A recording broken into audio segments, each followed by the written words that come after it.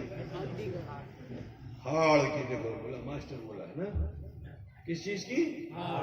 ہاڑ کی صورت آتی ہے۔ اب ہاڑ کہاں کہاں سے ٹوٹا ہوا ہے یہ وہ بتائے گا، ٹھیک ہے نا؟ تو ایک مرتبہ میرے اس دعوے پر آپ پریکٹیکل کر کے دیکھو، جو ایکس رے مشین کی ٹیبل ہو اس ٹیبل پہ جا کے اس سے کہو کہ بھائی دیکھو ہم ذرا ایسے سجدہ کریں گے، اشٹانگ کریں گے، 8 حصوں کو ہندو لوگ بھی بولتے ہیں اشٹانگ، ٹھیک ہے نا؟ جب آپ سجدہ کرتے ہیں تو آپ کے جسم کا 8 حصہ جو ہے وہ زمین پہ لگتا ہے۔ یہ بہت سائنٹیفک سسٹم ہے، ٹھیک ہے نا؟ یوگا والے بھی اس کی بڑی اہمیت سمجھتے ہیں، اسی لیے کافر نماز کی بڑی اہمیت کرتا ہے۔ آج افسوس کہ مسلمان نماز کی اہمیت کو نہیں سمجھ رہا ہے، کافر سمجھتا ہے۔ کہتا ہے مسلمان 5 وقت اتنی مرتبہ اشٹانگ کرتے ہیں، بیمار کہاں سے ہوں گے؟ ساری بیماری تو زمین کھینچ لیتی ہے، گریویٹی جو زمین کی ہے وہ آپ کے مرض کو کھینچ کر کے نیچے لے جاتی ہے، آپ کو بالکل ہشت پشت کر دیتی ہے۔ ہشت پشت سمجھتے ہو کہ نہیں؟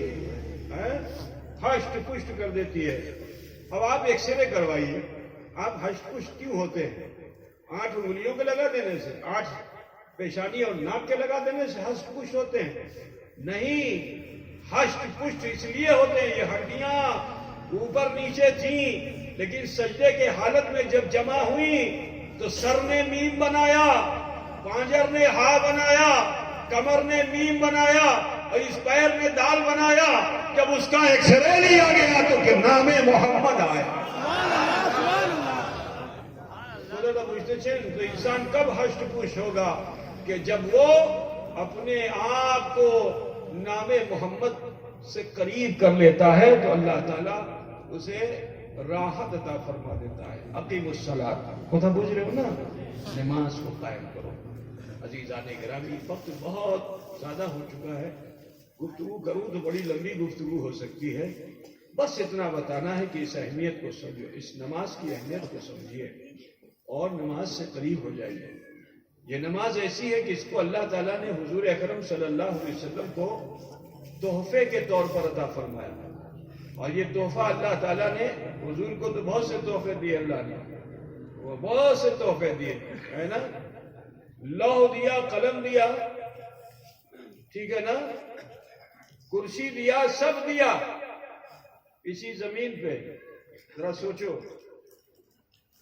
لوح قلم کرسی سب دیا حضور کو اسی زمین پہ، لیکن نماز کی اہمیت کو سمجھو کہ اس نماز کو اللہ نے زمین پر نہیں دیا، آسمان پر بھی نہیں دیا، سدرا پہ بھی نہیں دیا، قرب حق میں دیا۔ قرب، ذرا خیال کیجئے، کہاں دیا؟ قرب حق میں دیا۔ اور سنو، حضور صلی اللہ علیہ وسلم جب قرب حق میں پہنچے تو قرآن اس منظر کو محفوظ کیے ہوئے ہے. ثم دنا فتدلی فکان قاب قوسین او ادنی.